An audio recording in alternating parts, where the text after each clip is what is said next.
आज हाम्रा घर चाहिँ यो तिहार चेलीबेटीले दिए यो सुत्केरी मसलालाई के चाहिन्छ भन्दा यो ठुलो खतो पाखन बेतलाई हल्का तताइयो, त्यसपछि सुकुमेल, मरिच, ल्वाङ त्यसलाई पनि हल्का तताइयो, त्यसपछि गुज, त्यसपछि यो ज्वानुलाई पनि तताइयो र मेथीलाई पनि हामीले त्यसै गरी हल्का तताइयो।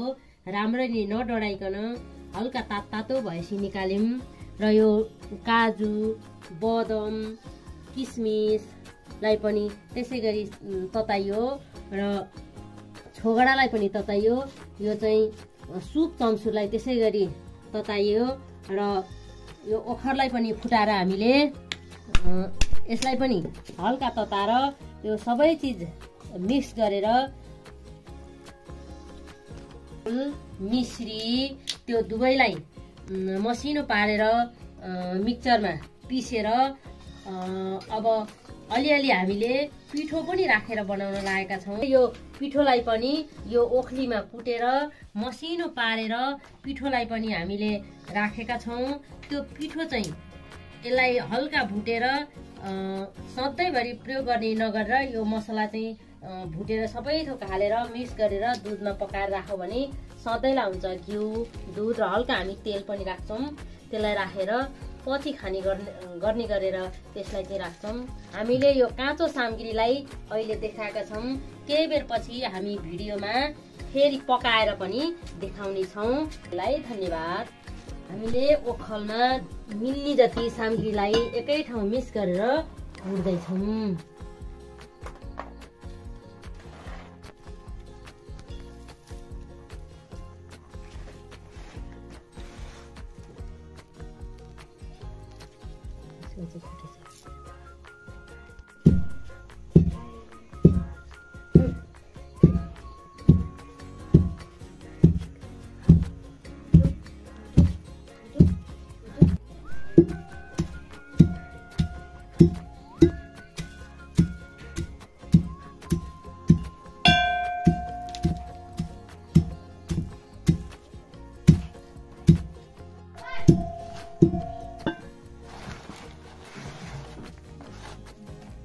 यसमा चाहिँ मैले तेल र घिउ गरेर दुई थोक मिसाएर हालेँ। तातो घिउमा यो गुजलाई फुलाएर निकाल्ने। गुजलाई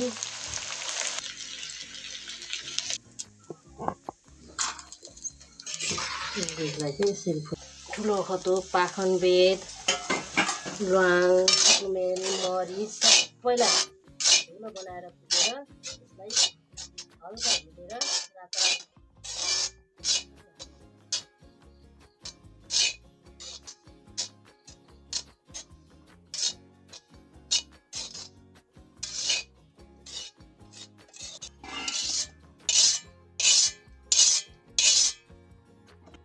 यसरी भुट्नु।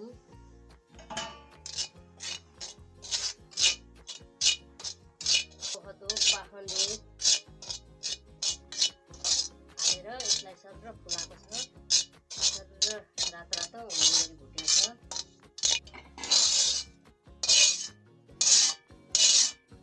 फेरि यसै गरी यसमा घिउ अलिकति हाल्ने र यो काजु, बदम, ओखर हालेर मसिनो पारेर यसलाई कुटेको छ। यो कुटेको मसिनोलाई फेरि यसै गरी बिस्तारै यहाँ हालेर रातो हुने गरी फेरि यसलाई पनि चलाउने।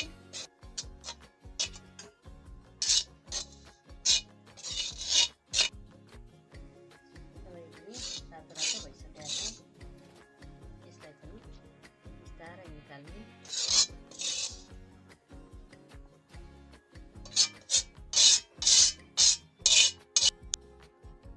त्यसै गरी यसलाई पनि रातो बनाएर तेल र घिउमा सर फुलाउने। भइसक्यो। यसलाई पनि रङ चेन्ज भइसक्यो, हामीले निकाल्छौँ।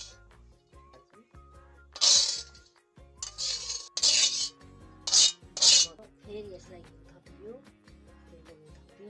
यो अब पिठोलाई हल्का पिठोलाई मसिनो पारेर फुट्याएको छ भिजाएर फेरि अब त्यसलाई सरर भुटेर रातो बनाउनु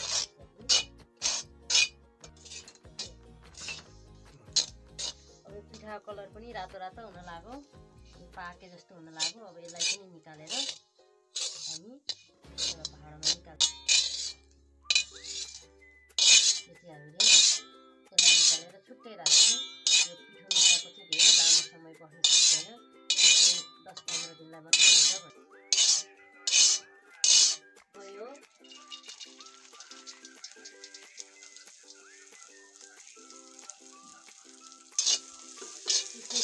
सरर घिउमा हालेर त्यसलाई घिउमा हालेर हामीले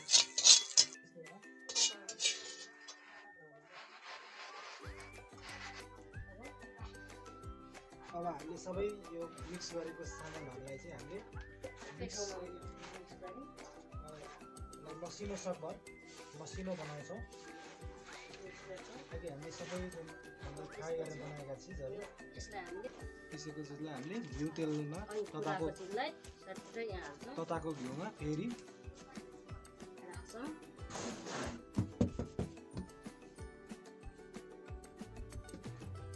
अब हाम्रो चाहिँ अब अन्तिम प्रक्रिया यसलाई चाहिँ अब यसलाई घिउ दुधमा उमालेर राख्छौँ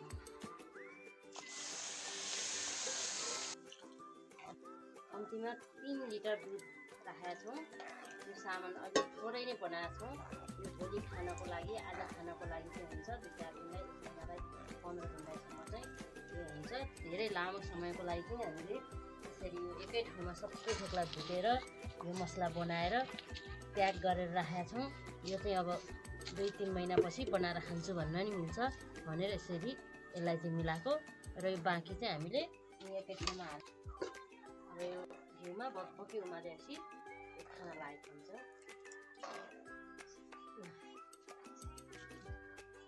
अब यो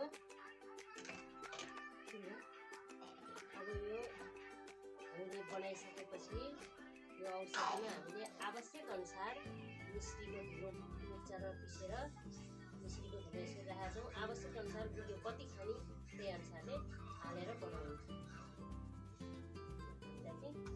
आवश्यक पर्छ कि भनेर हालेका छौँ